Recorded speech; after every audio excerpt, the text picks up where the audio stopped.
Please accept my humble obeisances with my Krishna Prabhupada. सभी भक्तों को मेरा सादर।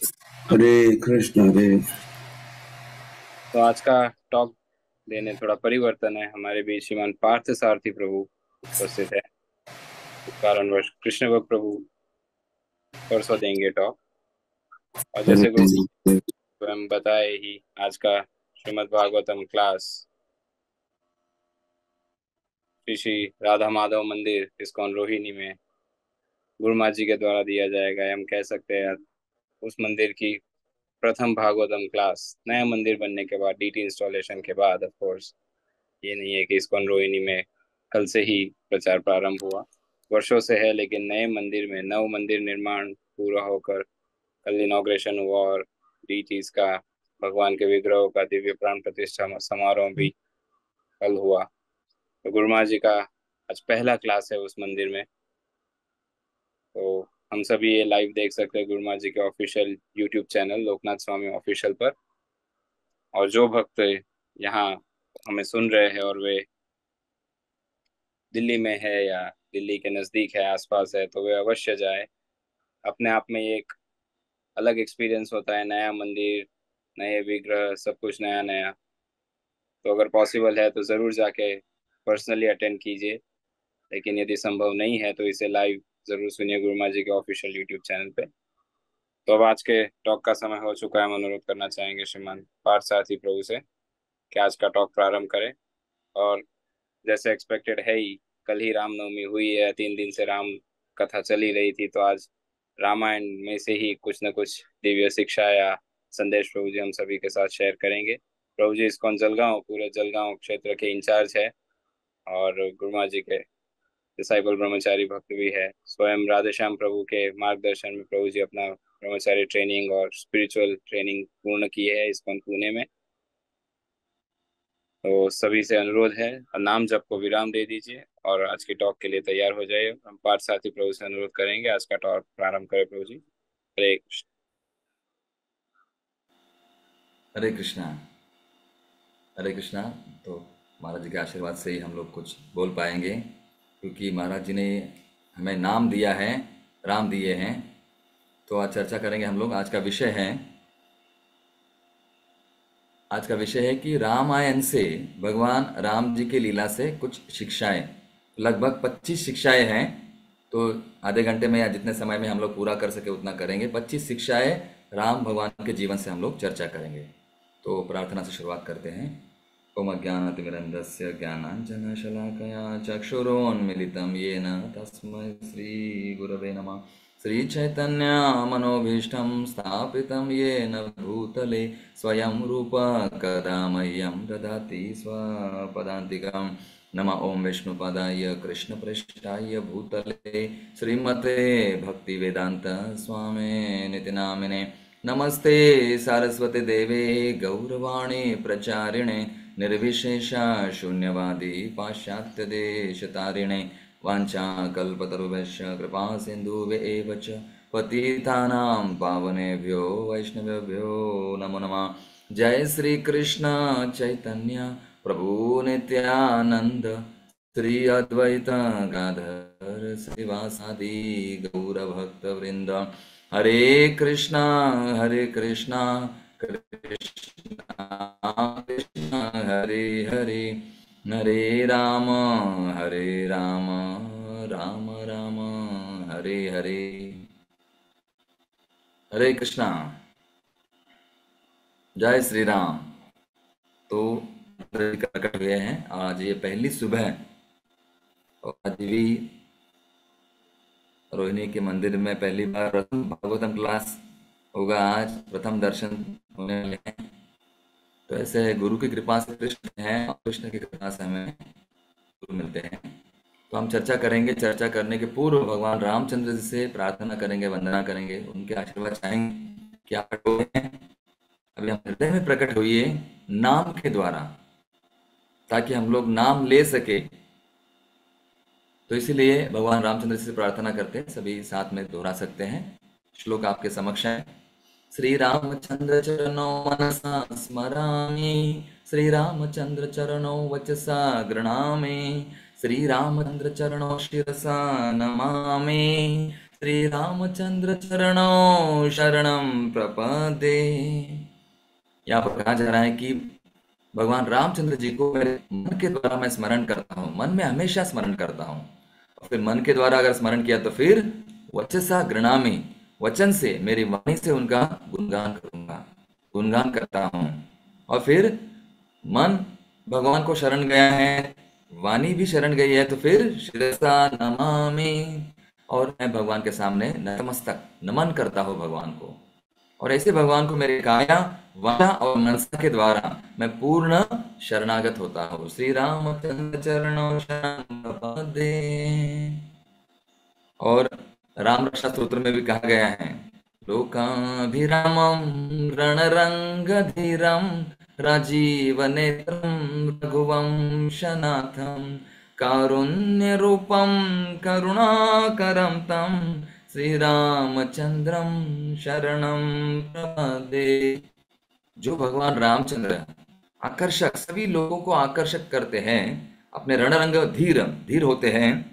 और उनका रूप कैसे है, ये तो भगवान की लीला है। रण में धीर होना और लोगों को आकर्षित करना अपने युद्ध सामर्थ्य के द्वारा, अपने शक्ति के द्वारा। और फिर उनकी ये तो लीला है, फिर उनका रूप कैसा है, राजीव नेत्रम रघुवंशनाथम, कमल लोचन, राजीव नेत्रम, उनके जो आंखें हैं भगवान की तो कैसे है, कमल के समान है। जैसे कमल खुलता है सूरज के उगने से, तो उसी प्रकार रघुवंश नाथम, भगवान ऐसे है, उनका रूप है बहुत दिव्य है, बहुत ही सुंदर है राम। और फिर उनके गुण क्या है, कारुण्य रूपम करुणाकरम तम, करुणामय है, करुणा के सागर है भगवान, करुणा की मूर्ति है भगवान। और फिर उनका नाम क्या है, श्री रामचंद्रम शरणम प्रपद्ये। तो एक ही लोग भगवान का नाम, भगवान रूप, उनके गुण और भगवान की लीला का वर्णन गया है। और भगवान उनका नाम क्या है, फिर उनके नाम तो कई सारे नाम हैं। क्या नाम है, प्रार्थना करते हैं, रामाय रामभद्राय रामचंद्राय वेधसे रघुनाथाय नाथाय सीताय पतये नमः। उन भगवान के अलग अलग नाम हैं। क्या नाम है, राम, रामभद्र, रामचंद्र, राम विधाता, रघुनाथ, नाथ, सभी के नाथ, और सीता के पति, आपको मेरा नाम है। उसी प्रकार हमें स्मरण करना चाहिए भगवान का, क्योंकि भगवान प्रकट हुए हैं, लेकिन हमारे हृदय में कब प्रकट हो गए भगवान, तो सानिध्य में, भक्तों के सानिध्य में हम लोग जब जप करते हैं, नाम लेते हैं, तो भगवान प्रकट हो जाते हैं। और उन भगवान का वर्णन तो अलग अलग आचार्यों के द्वारा किया है, प्रभुपाद जी ने भी बताया है। जो हमारा हरे कृष्ण मंत्र है, उसमें कितने राम हैं, 3 राम, क्षमा कीजिए, 4 राम, 4 कृष्ण और 8 हरे। हरे कृष्ण कृष्ण कृष्ण हरे हरे, हरे राम राम राम हरे हरे। तो उनके बारे में प्रभुपाद जी ने भी एक तात्पर्य में कहा है कि वही राम, बलराम, परशुराम या श्री राम, उनका अर्थ यही होता है।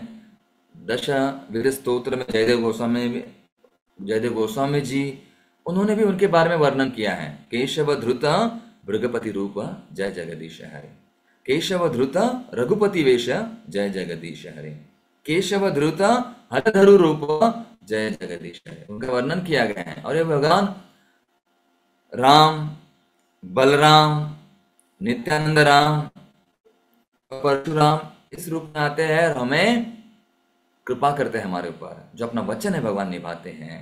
और उनका राम का अर्थ क्या है, भगवान की लीला से हम लोग 25 शिक्षाएं लेंगे, उनके पूर्व उस अर्थ को समझना बहुत आवश्यक है।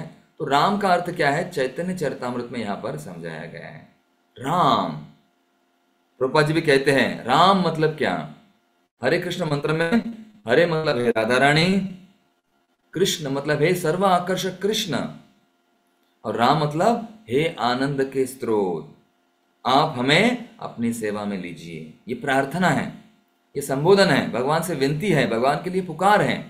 हरे कृष्ण, हरे राम, तो हे राधा रानी, हे कृष्ण, हे राम, हे आनंद के स्रोत, हे रमन, आप मुझे अपनी सेवा में रमाइए, अपनी सेवा में लीजिए, अब मेरा मन शुद्ध कीजिए। इसी प्रकार से राम का अर्थ है। और चैतन्य चरितामृत में मध्य लीला 9वां अध्याय 29वें श्लोक में कहा गया है। क्या कहा है? रमन्ते योगिनानन्ते सत्यानंदे चिदात्मनि इति राम पदेन सौ परम ब्रह्मा विधीयते। यहां पर कहा गया है अभिधीयते, मतलब कहा गया है। क्या कहा गया है? इति राम पदेन सौ, कि जो दो पद हैं, कौन से? राम पद। इस प्रकार जो राम पद है, इसका अर्थ वह राम जो पद है परम सर्वोच्च है। इसके बारे में क्या कहा गया है? रमन्ते योगी नानन्ते। रमन्ते मतलब आनंद लेते हैं, जिसमें रम्मान होते हैं। कौन? योगी। और किसने समय के लिए? अनंते, अनंत काल के लिए योगी लोग भगवान के राम में रम जाते हैं, उनका आनंद लेने का प्रयास करते हैं। और फिर वही क्या है? वास्तविक आनंद है। सत्यानंदे चिदात्मनि, वही आध्यात्मिक शाश्वत, वही आनंद असली है। और उस आनंद को प्राप्त करने के लिए अनंत काल तक योगी लोग प्रयास करते हैं इस पद का व्याख्या समझने के लिए। लेकिन प्रभुपाद जी की कृपा से, गुरुदेव की कृपा से, वैष्णव की कृपा से, हरि गुरु वैष्णव और भागवत और गीता की कृपा से हमें इस पद का अर्थ तुरंत पता चलता है। राम सब आनंद के स्रोत, अपनी सेवा में हमें स्वीकार कीजिए, स्वीकार ले लीजिए। तो ये व्याख्या बताई गई है। रमन्ते, और योगी लोग अनंत काल तक, अनंत काल के लिए उस राम पद का अर्थ समझने, राम पद का अर्थ समझने के लिए प्रयास करते हैं, जानने के लिए प्रयास, कई सारे तपस्या करते हैं। लेकिन हमें घर बैठे ही केवल माला फेरने से ही उसकी कृपा मिल जाती है, राम जी की कृपा मिल जाती है। तो आज हमारा विषय यही है। तो राम का अर्थ क्या है? कुछ भक्तों के प्रवचन से हमने संक्षिप्त में यहाँ पर बना दिया है। यहाँ पर कहा जाता है राम मतलब RAMA। राम मतलब रिस्पॉन्सिबिलिटी, रिनंसिएशन, जिम्मेदारी भी है और उसके लिए कुछ त्याग भी करना पड़ता है। जो जिम्मेदारी लेगा तो कुछ ना कुछ त्याग करना पड़ता है। अपने आरामदायक, अपने वस्तुओं का, अपने कुछ लोगों का त्याग करना पड़ता है। कुछ जिम्मेदारी, रिस्पॉन्सिबिलिटी लेने के लिए रिनाउंस कुछ ना कुछ करना पड़ता है। वही RA, अधिकृतता। राम का शब्द मतलब रामबाण, अधिकृतता, सत्यता। और जो लोग राम को स्वीकार नहीं करते हैं, कम से कम उन लोगों को राम का नाम सत्य है ये तो स्वीकार करना ही पड़ेगा। राम नाम सत्य है, मानना ही पड़ेगा। और ये अधिकृतता है। तो ये अधिकृतता, ये अथॉरिटी बताने के लिए भगवान स्वयं राम आते हैं। और वही फिर राम आते हैं तो क्यों आते हैं? हमें उपदेश, मार्गदर्शन करने के लिए। अपने लीलाओं के द्वारा, अपने वाणियों के द्वारा, अपने कृपा के द्वारा, उनके भक्तों के द्वारा भगवान हमारे ऊपर कृपा करते हैं, कृपा बरसाते हैं। और वो आसान नहीं है, उसके लिए भी कुछ ना कुछ प्रयास करना पड़ता है, कुछ ना कुछ जोखिम उठानी पड़ती है, कुछ साहस करना पड़ता है, प्रयास करना पड़ता है। ऐसी कृपा नहीं मिलती, कुछ ना कुछ मेहनत या कुछ काम करना पड़ता है। वही सेवा या भक्ति या नाम लेना पड़ता है। वही एडवेंचर और एडवर्सिटीज, मतलब एडवर्सिटीज से पार कर कर कुछ जोखिम उठानी पड़ती है, समस्याओं को जूझना पड़ता है, समस्याओं का सामना करना पड़ता है। तो वही है फिर राम, RAMA, राम। तो और रामायण से कुछ शिक्षा हमें लेनी है। और महाराज जी ने देखिए कल ही कहा था, भगवान का सब कुछ चीजें स्पष्ट है। जैसे हमारा, अगर हम कौन है दिखाने के लिए आधार कार्ड दिखाना पड़ता है, आधार। लेकिन भगवान तो विश्वाधारम गगन सदृशम योगिवीर ध्यान गम्यम वंदे विष्णु भवभयहरम सर्वलोकैकनाथम। पूरे विश्व के आधार हैं। हम तो अपने घर के आधार हो गए, अपने शरीर के आधार हैं, हमारे कमरे के आधार हैं, स्वयं के हमारे कपड़ों के आधार हैं, किसी और मंदिर के आधार होंगे। लेकिन भगवान विश्व आधार है। उनके बारे में सब कुछ दिया है, उनकी वंशावली, उनके पिताजी कौन है, कहां से कैसे, सब कुछ दिया गया है। ऐसे भगवान राम है। तो कल राम नवमी थी, लक्ष्मण नवमी भी थी, भरत नवमी भी थी और शत्रुघ्न नवमी भी थी, महाराज हमेशा कहते हैं। और जैसे कृष्ण जन्माष्टमी हुई तो दूसरे दिन क्या हुआ था? जगन्नाथ मिश्रा फेस्टिवल या फिर नंद बाबा उत्सव। तो आज दशरथ महाराज उत्सव, उन्होंने प्रसन्नता के साथ ये उत्सव मनाया और बड़े प्रसन्न हुए, पूरा अयोध्या, पूरा चराचर प्रसन्न हुआ। तो ये हमें समझना जरूरी है। तो हम लोग भी प्रसन्न होने चाहिए और कहना चाहिए जय श्री राम, जय श्री राम, जय श्री राम। ऐसे राम है और उनके बारे में सब कुछ दिया गया है शास्त्र में। भगवान कैसे आए, कैसे प्रयास उन्होंने किया, प्रवास किया, कैसे गए, अयोध्या से तमसा नदी पार की, फिर श्रृंगवेरपुर, प्रयाग, चित्रकूट, दंडकारण्य, नासिक, पंचवटी, ऐसे कर करके भगवान फिर लंका पहुंचे।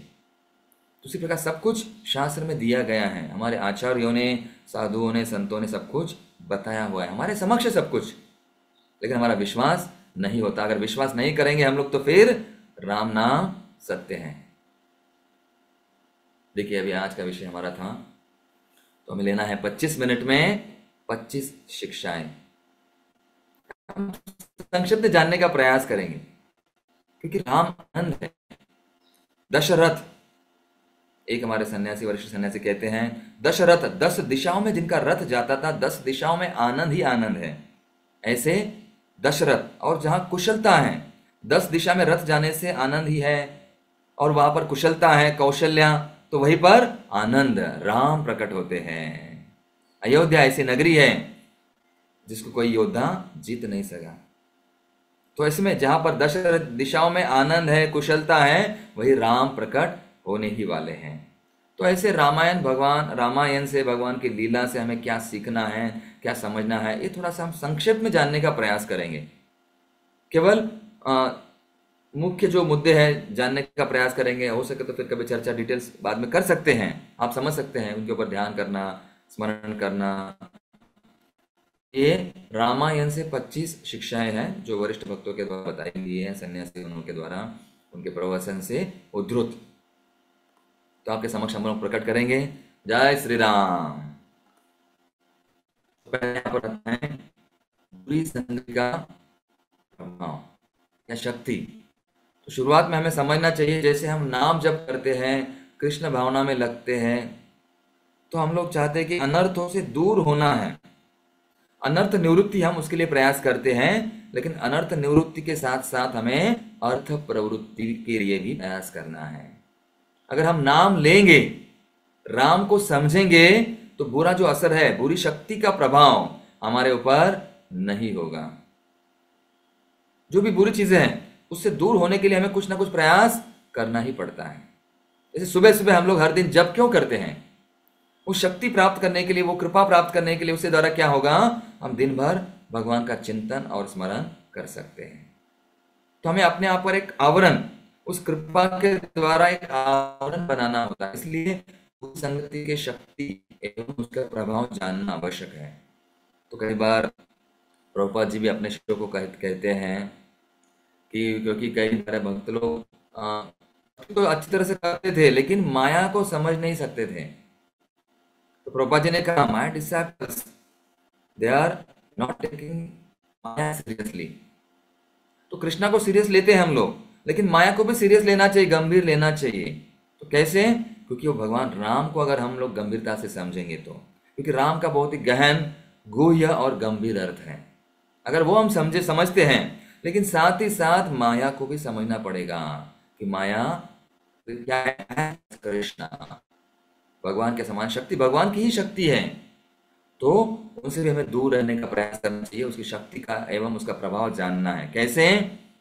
तो माता, हम देखते हैं माता जो कौशल्या है, कैकेयी है, उनके ऊपर भी क्या हुआ, मंथरा का असर हुआ।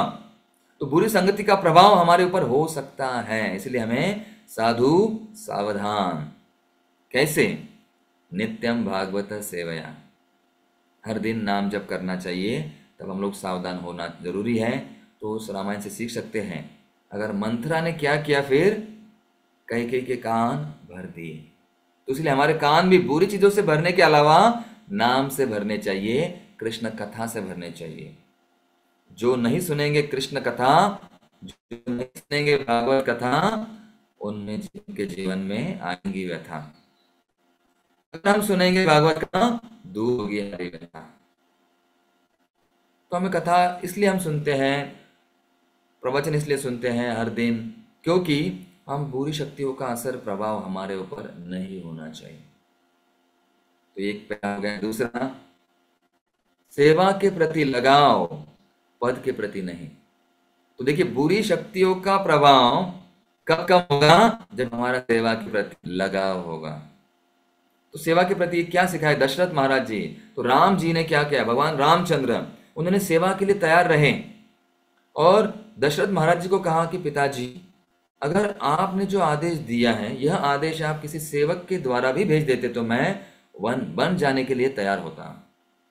आपको बताने की क्या आवश्यकता थी? तो सेवा के लिए तत्पर रहे, क्योंकि उनको पद के प्रति, उनका राज्याभिषेक होने वाला था, लेकिन आदेश आया आप वन में जाना है। तो उन्हें सेवा स्वीकार की, इसलिए वो आदर्श पुत्र हुए, आदर्श फिर पति भी हुए और आदर्श पिता भी हुए। तो उन्होंने सुना और सुनने के बाद क्या किया? सेवा के प्रति लगा हुआ और पद के प्रति आसक्त नहीं हुए और तुरंत वन में प्रस्थान किया, भगवान रामचंद्र ने। तो क्या है? बुरी शक्ति का प्रभाव। तो बचने के लिए सेवा के प्रति लगाओ। और फिर साथ में क्या चाहिए? तो उससे क्या होता है? हमारे हृदय में जो चीजें हैं, रामायण से हम क्या सीख सकते हैं? कि हमारा हृदय परिवर्तन होना बहुत आवश्यक है। तो हमारे जीवन का जो लक्ष्य है क्या है? हृदय शुद्धिकरण। तो हम लोग जब करते हैं नामस्मरण, क्यों करते हैं? हर दिन क्यों करते हैं? सुनते हैं नाम, हरे कृष्णा कृष्ण कृष्ण हरे हरे, हरे राम राम राम हरे हरे। हृदय का शुद्ध कैसे? नाम के द्वारा। हृदय शुद्धिकरण होगा तो हम भगवान को समझ सकते हैं। तो हृदय में हमारे कई सारे जो वृत्तियां हैं, राक्षसी वृत्तियां हैं, उनको मिटाने के लिए हमारा लक्ष्य है, उनको मिटाना है और भगवान की लीला को स्मरण करना है। यहाँ पर उन प्रवृत्ति को मारने के लिए भगवान रामचंद्र जी को साधुओं ने पुकारा और कहा आप आइए, और जो असुर है हमारी सेवा में हमें विघ्न डालते हैं हमारे, तो उनका वध कीजिए। तो राम का नाम लेंगे, अगर स्मरण करेंगे तो क्या होगा? हमारे हृदय शुद्ध हो जाएगा और राक्षसी प्रवृत्ति के ऊपर दबाव आ जाएगा। इसलिए दिव्य बुरी शक्ति का प्रभाव समझना जरूरी है, सेवा के प्रति लगाव रखना जरूरी है और प्रवृत्ति के ऊपर दबाव डालना जरूरी है। तो हमें यह समझना जरूरी है। इसलिए महत्वपूर्ण है कि हमारे हृदय का शुद्धिकरण भगवान की लीला के द्वारा, भगवान के नाम के द्वारा होगा, क्योंकि हमारे जो अनर्थ जो है प्रवृत्तियां हैं उनका दमन करना है। शमन और दमन भगवान स्वयं गीता में कहते हैं। चौथी शिक्षा है, चौथा पाठ, संकट के अलग अलग प्रकार हैं, चुनौतियों का हमें स्वीकार करना चाहिए। तो जीवन में देखिए, अगर हमारी भावना उचित है तो कामना कम हो जाएगी, और काम तो इसके लिए कई बार अलग अलग समस्याएं आते हैं। कभी कभी कुछ चीज़ें हम सोचते कुछ और हैं, चाहते कुछ और हैं और होता कुछ और है। तो इसीलिए देखिए, भगवान रामचंद्र जी उन्होंने ऐसे नहीं सोचा था कि कल हमें वनवास जाना है, लेकिन भगवान हमेशा तैयार रहे। तो कभी हमारे जीवन में उलटफेर हो सकता है, लेकिन हमें क्या करना है? उन चुनौतियों का सामना करना पड़ता है। Make the challenges into chances, adversities into opportunities. तो जो भी बुरी चीजें, संकट हैं, संकट के हो गए अलग अलग प्रकार, लेकिन उनको हमें करना है चुनौतियों का स्वीकार। द चांसेस है ना, और the challenges should be turn into choices. तो हमें उनका स्वीकार करना है, समस्याओं से भागना नहीं है, समस्याओं का सामना करना है। कई सारी समस्याएं आएगी, जो जिम्मेदारी लेगा उनके ऊपर समस्याएं आ सकती है, लेकिन उनको चुनौतियां, adversities should be converted into opportunities. मृत्युर नमाम्यहम्। तो मृत्यु के ऊपर पैर रखकर, जो कि हमने कई सारे उदाहरण देखे राम नाम के द्वारा, कृष्ण नाम के द्वारा, मृत्यु के ऊपर पैर रखकर भक्त लोग, कई सारे उदाहरण शास्त्र में हैं, वो अपने धाम गए हैं। तो सीढ़ियां, समस्याओं का उपयोग हमें सीढ़ियां समझकर करना चाहिए, तब हम धीरे धीरे आगे बढ़ते हैं। तो कई सारे हम देखते हैं, देखिए गुरुत्वाकर्षण हमें नीचे खींचता है, लेकिन जितना नीचे खींचेगा उतना हम प्रयास कर पाएंगे। अभी हम लोग बैठे हैं यहाँ पर, समझ सुन रहे हैं, चल रहे हैं, क्यों? गुरुत्वाकर्षण हमें नीचे खींच रहा है, तभी हम लोग कार्य कर सकते हैं। अगर गुरुत्वाकर्षण नहीं होता तो हम लोग हवा में उड़ने लगते हैं। तो इसलिए कुछ बल हमें खींचने वाला चाहिए, तब हम लोग प्रगति करते हैं। तो चुनौतियां, संकट, समस्या, उनके साथ जूझना है, सामना करना है, भागना नहीं। पांचवा आता है राम। राम मतलब कौन? तो राम है आराम। राम का अर्थ है हमें जो आराम देते हैं, जो हमें समझाते हैं, जिनके द्वारा हम समझ सकते हैं, वही भगवान राम है। लेकिन भक्ति में आपको क्या चाहिए, हमें क्या चाहिए? राम चाहिए या आराम चाहिए? अगर आराम करें तो राम नहीं मिलेंगे। तो हर साधक के लिए बड़ी परीक्षा है। हर दिन सुबह उठना, महाराज जी के साथ जप करना और आना, तैयार होना, ये बड़ी चुनौती है। तो चुनौती को स्वीकार करके हमें आराम नहीं करना है। जो सोएगा वो खोएगा। तो परीक्षा हमारी, ये परीक्षा के लिए हमें क्या करना चाहिए? सतर्क रहना चाहिए। छठवां देखिए, आध्यात्मिक जीवन के लिए सतर्कता चाहिए। तो सतर्कता मतलब अलर्ट। महाराज जी भी कई बार कहते हैं, जब कहा जाता है ना पुलिस लोगों के लिए, अटेंशन, सावधान, तुरंत सावधान होते हैं, बेल्ट ठीक करते हैं, अपना पट्टा ठीक करते हैं। तो उसी प्रकार से भक्ति में हमेशा सावधान होना जरूरी है। तो सावधान कब होना है, कब कैसे होना है? हर दिन, प्रतिक्षण। एक सन्यासी कहते हैं, माया अटैक्स एवरी मोमेंट, तो वी शुड एवरी मोमेंट में सतर्क रहना जरूरी है। सतर्कता, नहीं तो क्या हो जाएगा? नजर हटी, दुर्घटना घटी। थोड़ा सा अगर भक्ति में हम लोग ढीले पड़ गए, हम अगर हो गए ढीला, तो हम समझेंगे नहीं भगवान की लीला। तो जो सोएगा वह खोएगा। तो सुबह का समय हमें जितना हो सके भगवान की भक्ति के लिए, साधना के लिए लगाना जरूरी है। सतर्कता, आध्यात्मिक जीवन। और राम हमेशा सतर्क रहते थे। लक्ष्मण तो कई बार, लक्ष्मण तो पूरे 14 साल सोए नहीं, क्योंकि भगवान के सामने तत्पर थे। तो इसलिए हमें हमेशा सतर्क होना जरूरी है। राम जी की कृपा, उनका सानिध्य हमें प्राप्त हो सकता है। जो सोवत है वो खोवत है, जो जागत है वो पावत है, ऐसे कहा जाता है। तो हमेशा हमें सतर्क रहना जरूरी है। सातवीं शिक्षा, सातवां पाठ, सुधार ही बन जाता है आधार। तो अगर हमें कई बार चोट पहुंच जाती है, तो उससे हमें क्या करना है? अपने आप को सुधारना है। अगर कोई भक्त हमें कहता है कि रुचि ऐसे सुधारिए, उपदेश देता है, तो हमें उनका स्वीकार करना चाहिए। तो अपने आप को सुधारना है, क्योंकि वही सुधारने से क्या हो जाता है? फिर अपने आप का उद्धार कर सकते हैं, और वही हमारे जीवन में आधार बनता है। इसलिए संत संगति क्यों आवश्यक है? उनमें कुछ चीजें हम लोग समझ में आती है। बुरा लगता है कई बार, ऐसे क्यों, मुझे क्यों डांट रहे हैं? जैसे कोई डॉक्टर हमें इंजेक्शन देता है, छोटे बच्चे को लगता है मुझे क्यों इंजेक्शन नहीं चाहिए मम्मी, लेकिन माता पिता पकड़ते हैं, तो उसको लगता है देखिए माता पिता भी शामिल हो गए डॉक्टर, जो वैद्य के साथ, तो नहीं, उनके भलाई के लिए होता है। तो उससे हमें क्या देते हैं, कभी कुछ कहेंगे भला बुरा, या कुछ स्पष्ट या कड़क शब्द कह सकते, तो हमारे लिए वो सुधार के लिए है। तो हमारे आधार बन जाता है, सुधार ही बन जाता है आधार। आठवीं शिक्षा है एक लक्ष्य। क्या होना चाहिए हमारा लक्ष्य? भगवान की प्रसन्नता। तो देखिए भरत महाराज, उन्होंने क्या लक्ष्य रखा? बस राम जी की सेवा। उनका हमारा शासन, मैं वापस लौट कर जाऊंगा और मेरा लक्ष्य क्या है? केवल भगवान की सेवा। भगवान के चरण पादुकाएं वहां पर रखी और बस उनके अनुसार ही सेवा की। तो हमें क्या लक्ष्य रखना है? भगवान की प्रसन्नता। This human life is for pleasing, not for proving. तो हमारी प्रसिद्धि के लिए नहीं है, ये भगवान की प्रसन्नता के लिए है। तो हमें प्रसिद्धि के ऊपर जोर नहीं देना है, भगवान की और भक्तों की, वैष्णव की, गुरु की प्रसन्नता के ऊपर जोर देना है। ये क्या लक्ष्य होना चाहिए? चैतन्य महाप्रभु कहते एक ही लक्ष्य। एक लक्ष्य मतलब जो लक्ष्य माला करेगा, इसमें नाम जब इसकी रुचि है, जो भगवान को प्रसन्न करने का प्रयास करता है, वही उसके ऊपर भगवान कृपा करते। ये हमें समझना जरूरी। भरत महाराज ने एक लक्ष्य रखा था, बस राम जी का स्मरण। राजपाट उन्होंने नहीं कहा मुझे भगवान के चरण है, भगवान स्वामी है, राम ही सब कुछ है। भोक्तारम यज्ञ तपसा में कहा है 5वां 29वां श्लोक, भगवान ही भोक्तारम यज्ञ तपसा सर्वलोक महेश्वरम सुहृदम इसी प्रकार भगवान ही कहते हैं ज्ञात्वा माम शांति मृच्छति, तभी हमें शांति प्राप्त हो सकती है। अगर हम अपने आप को स्वामी मानेंगे तो क्या होगा, हम लोग कृपा नहीं प्राप्त, आनंद नहीं मिलेगा।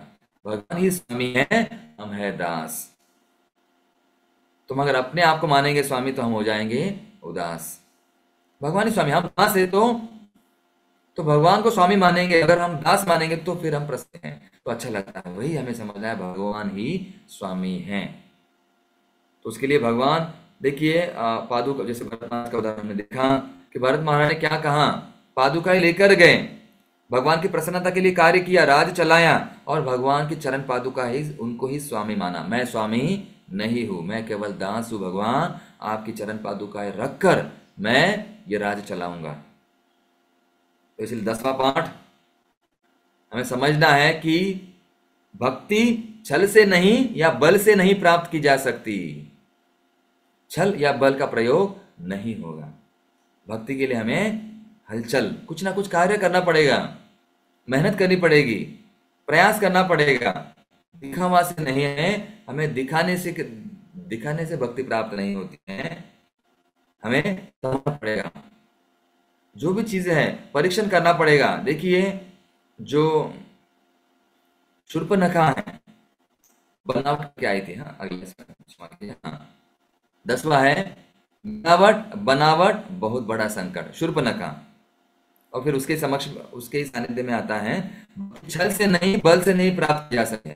शूर्पणखा क्या, बनावट, अपने आप को बदल कर मिलावट करके आई थी। लेकिन अगर उसके प्रति हम लोग भूल जाएंगे, जो भी प्रलोभन है, एल्यूरमेंट्स, उसके प्रति हम लोग आकर्षित हो जाएंगे, तो क्या होगा, हम लोग फंस जाएंगे, बहुत बड़ा संकट आ सकता है। तो हमें यह समझना है कि जो शूर्पणखा है अपना रूप बदल कर आ जाएगी, लेकिन हमें समझना है ज्ञान के द्वारा, श्रवण के द्वारा। और फिर क्या करना है, छल से नहीं बल से नहीं, कृपा से प्राप्त होती है भक्ति। तो उसी प्रकार से तो हमारे जो शूर्पणखा की वासनाएं हैं वो पूर्व प्राप्ति नहीं हो रही थी, फिर उनको भेजा गया किनके प्रति, किनके पास, लक्ष्मण जी के पास। और लक्ष्मण कहा जाता है कि गुरु, नित्यानंद प्रभु, आदि गुरु।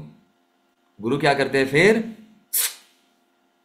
जो छल है, जो पूरा प्रभाव है, दबाव है, जो लगाव है, उसको नष्ट कर देते हैं। क्या, नाक काट देते हैं। हमें समझना चाहिए कि लक्ष्मण गुरु कौन से अधिकारी व्यक्ति लक्ष्मण के प्रतिनिधि होते हैं। तो छल से बल से नहीं है, हमारे प्रयास से हमें भक्ति प्राप्त की जा सकती है। हरि प्रसन्न होते हैं और हमारा अनर्थ को वो छांटते हैं, काटते हैं। समझ गए? अभी 12वां पाठ है। तो माया का आकर्षण जाल बनाता है और हमें पीड़ित करता है। तो कौन है माया, क्या करती है माया? शूर्पणखा के द्वारा हमारे लिए जाल बनाती है, हमें फंसाने का प्रयास करती है। लेकिन हमें क्या करना है, ज्ञान की तलवार से माया को परास्त करना है, पराजित करना है, फंसना नहीं है। क्योंकि आकर्षण हमारा माया के प्रति नहीं, सर्व आकर्षक कृष्ण के प्रति होना चाहिए, राम के प्रति होना चाहिए। हमें समझना है, वरना हम पीड़ित हो जाते हैं।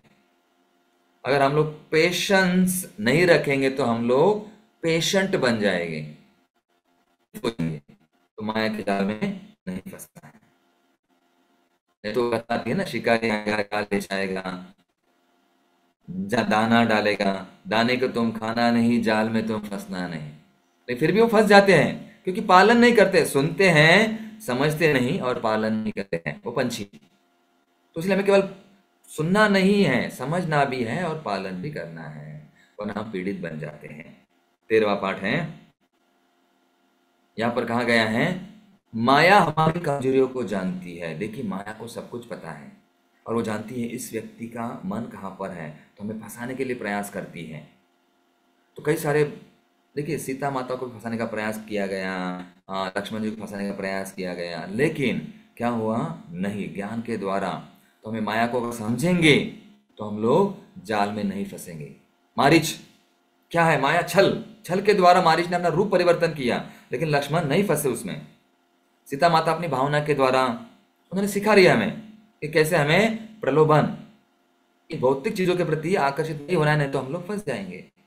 ये माया को हमें समझना जरूरी है। मारीच माया का वो प्रतिनिधि करता है। और 14वां, हमेशा सही के साथ खड़े रहे। 14वां पाठ हमेशा, देखिए जटायु, जटायु का उदाहरण है। जटायु चाहे कुछ भी हो जाए सत्य के साथ खड़े रहे, और अपने आप को उन्होंने न्यौछावर कर दिया, अपने पंख काट दिए, अपने सब शरीर को त्यागा उन्होंने, किसमें? राम की सेवा के लिए। भौतिक दृष्टि से अगर वो हार गए, लेकिन भगवान की नजरों में जीत गए। देखिए भगवान ने अपने पिताजी दशरथ महाराज जी का अंतिम संस्कार नहीं किया, लेकिन जटायु का अंतिम संस्कार किया। क्यों? क्योंकि उन्होंने भगवान राम की सेवा में मदद की, तो उनके प्रति भगवान ने कृतज्ञता व्यक्त की, और भगवान ने कितना बड़ा उनको पुरस्कार दिया। क्या दिया? उनका स्वयं अंतिम संस्कार, अपने गोद में लिटाकर उन्होंने अपने प्राण त्यागे। तो हमेशा सत्य की विजय होती है। सत्यमेव जयते, सत्यम शिवम सुंदरम। और सत्य मतलब राम नाम ही सत्य है, इसलिए हमेशा सत्य के साथ खड़ा होना चाहिए। कई लोग कहते हैं बाहर की दुनिया में सत्य परेशान होता है, लेकिन पराजित नहीं, जीतना है तो सत्य के साथ रहना जरूरी है। और सत्य से फिर कैसे रहेंगे हम लोग? प्रामाणिकता से। 16वां है ईमानदारी, प्रामाणिकता से। तो हमें अपना प्रयास करना चाहिए भगवान की सेवा में, जितना हो सके। जैसे हम लोग हैं, आप स्वीकार करना चाहिए। दिखाना या बनावट मिलावट उसके सामने नहीं झुकना चाहिए। प्रामाणिकता में प्रयास जितना हो सके उतना, क्योंकि भगवान सब जानते हैं। हमारे हृदय में परमात्मा रूप में भगवान ही है, सब जानते हैं। तो इसलिए हमें दिखावा नहीं करना है, धीरे धीरे उनके आगे लिए उनको समझने का प्रयास करना चाहिए। और 17वां, भक्ति के मार्ग में बाधा है। तो उसके लिए उदाहरण आता है कि हनुमान जी ने जब छलांग लगाई राम सेवा के लिए, हनुमान जी ने छलांग लगाई क्या कहकर? जय श्री राम। तो उनके जो प्रवास है उनमें कितनी बाधाएं आई, कई सारी बाधाएं एक एक आए, तो कितना उनका 1 घंटे तक हम चर्चा कर सकते हैं उन बाधाओं के ऊपर। लेकिन कैसे उन्होंने प्रयास किया, उनको बाधाओं को दूर किया। तो भक्त के मार्ग में बाधाएं आएगी, लेकिन हमें बाधा को का आधार नहीं लेना है, हमें राधा रानी का आधार लेना है। जो शरण जाएंगे श्रीमती राधा, उनकी दूर होगी हर एक बाधा। तो इसलिए हमें राधा रानी का आगे हम लोग, क्यों? शक्ति है ना, हरे शब्द क्यों है? हे राधा रानी कृपा करो, हे कृष्ण कृपा करो, हे राम कृपा करो। और तो क्या है, उनकी कृपा से याद उनको अर्चना करने से क्या होता है? बाधाएं दूर होती है, भक्ति सुकर हो जाती है। हमें भक्ति के मार्ग में बाधा से विचलित नहीं होना है। आएंगे बाधाएं, नाम जप में कितनी बाधाएं आती है, ये विचार आता है वो विचार आता है, लेकिन हमें हरे राधा रानी उनका स्मरण करना है, चिंतन करना है। ठीक है। 8वां, अहंकार शुभ चिंतकों को नहीं समझ सकते हैं। अहंकार के द्वारा जो है, अभी देखिए यहां पर आता है रावण को मंदोदरी ने समझाने का प्रयास किया, लेकिन रावण नहीं समझे। विभीषण ने समझाने का प्रयास किया, फिर भी रावण नहीं समझे, है ना। उपदेश ही मूर्खाना, तो हमारे लिए समस्या हो जाती है। अगर मूर्ख लोगों को उपदेश किया तो हमारे लिए समस्या हो सकती है। इसलिए अगर हम अहंकार, रावण का अहंकार था, लेकिन विभीषण ने समझाने का प्रयास किया, मंदोदरी ने समझाने का प्रयास किया, लेकिन रावण समझ नहीं पाए। इसलिए अहंकार को दूर करने का प्रयास धीरे धीरे करना है। 19, बड़े हो या छोटे नाम कृपा से भवबंधन छूटे। तो अगर बड़े कोई भी हो, कितना ही बड़ा हो, तो कौन है? तो राम का नाम है। पत्थर भी तर जाते हैं, यहाँ पर मान कितने भी है, लेकिन छोटी गिलहरी ने प्रयास किया, नाम लिया भगवान का, बस राम कृपा हो गई, और उनके पीठ पर 3 रेखाएं उमट गई। ऐसे राम की कृपा है, आशीर्वाद मिला। तो इस प्रकार से कोई भी बड़े हो या छोटे भव बंधन से छूटे, जब हरि नाम को हम लूटे। ठीक है। 20वां, अभिमान या आसक्ति से बुद्धि की हानि होती है। रावण का वही उदाहरण आता है, कुंभकर्ण का आता है, मेघनाथ का आता है। अभिमान शून्य होना चाहिए, और तभी हम लोग भगवान की कृपा प्राप्त कर सकते हैं। नित्यानंद गुरु कहते हैं कि नहीं, अभिमान शून्य सब होना चाहिए। तो इसीलिए हमें समझना जरूरी है कि जो भी है, रावण ने हर पद पर दिग्गज योद्धा मारे गए, फिर भी अभिमान नहीं छोड़ा। उनके भाई मारे गए, कुंभकर्ण, उनका पुत्र मारे गए, फिर भी अभिमान को नहीं छोड़ा।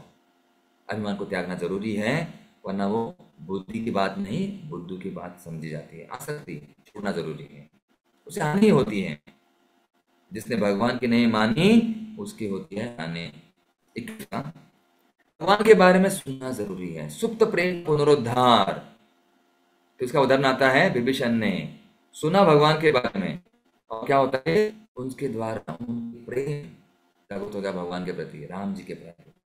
जितना हम सुनेंगे तो हमारा जो हृदय जागृत हो जाएगा ना, चेतो दर्पण मार्जनम। तो राम कथा सुनना जरूरी है। तो देखिए, राम के बारे में सुनेंगे तो हम लोग धीरे धीरे आगे बढ़ते हैं। 22वां, राम को समर्पण करने के लिए परिवार तक का त्याग किसने किया? विभीषण का उदाहरण आ रहा है 3-4 में। विभीषण ने क्या किया? त्याग कर दिया। किसका त्याग किया?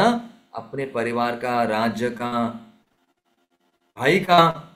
वैसे भौतिक दृष्टि से वो गलत है, भौतिक दृष्टि से वो गलत हो सकता है, लेकिन दिव्य दृष्टि से क्या है? वो सत्य है और वो अच्छा है, वही पूर्ण सत्य है। जैसे हम कहते हैं, महाराज जी ने अपने पिता का त्याग कर दिया, विभीषण ने अपने सगे भाई का त्याग कर दिया, राजा बलि ने अपने गुरु शुक्राचार्य का त्याग कर दिया, गोपियों ने अपने पतियों का घर का त्याग कर दिया, भरत महाराज ने अपनी माताओं को डांट दिया, त्याग किया। त्याग के उदाहरण आते हैं। भक्ति परेशानो भव विरक्ति च अन्यत्र। विरक्ति थोड़ा दिखती है, भक्ति नहीं चाहिए।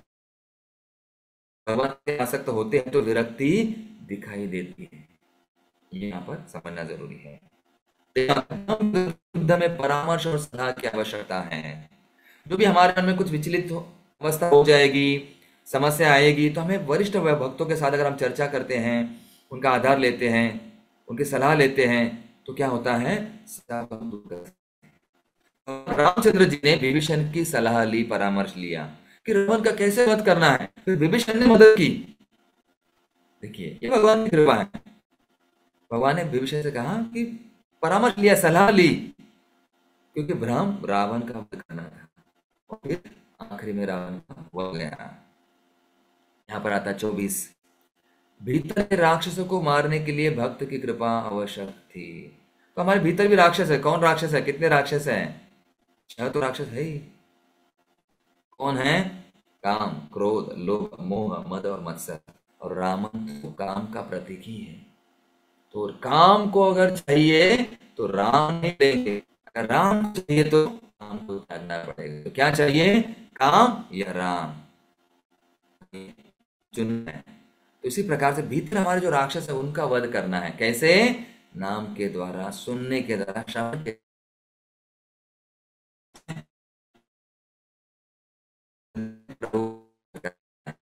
और आपका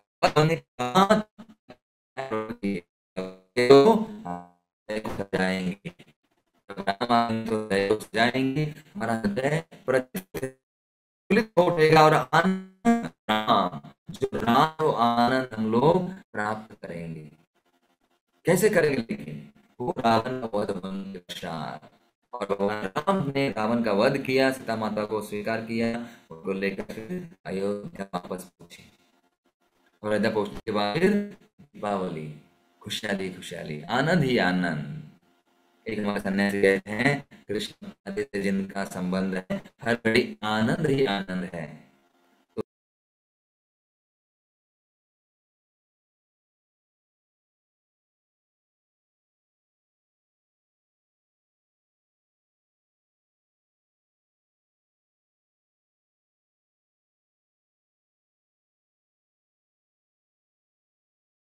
राम हरे राम, राम राम हरे हरे। तो यहाँ पर देखिए, कुछ नेटवर्क के कारण तो हम यहाँ प्रयास करेंगे,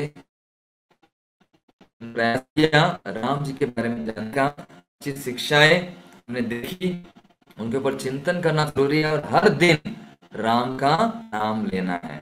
कौन सा नाम है वो? हरे कृष्णा कृष्ण कृष्ण हरे हरे, हरे राम राम राम हरे हरे। हरे कृष्णा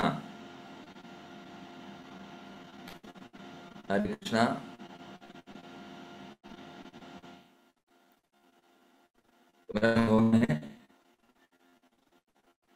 हरे कृष्णा कृष्ण कृष्ण हरे हरे, हरे राम राम राम हरे हरे। बहुत बहुत धन्यवाद प्रभु जी, इन टाइम प्रेजेंटेशन के लिए।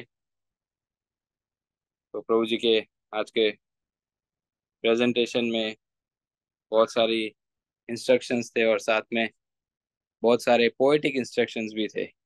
काव्य भाव में प्रभु जी ने बताया, बहुत सुंदर भाव से, बहुत सुंदर ढंग से रामायण के महत्वपूर्ण आदेश उपदेश हम सभी से शेयर किए। तो आइए हम सब हमारी परंपरा पद्धति से महामंत्र का उच्चारण करके श्रीमान पार्थसारथी प्रभु का आभार व्यक्त करते हैं आज के सत्र के लिए। हरे कृष्णा कृष्ण कृष्ण हरे हरे, हरे राम राम राम हरे हरे।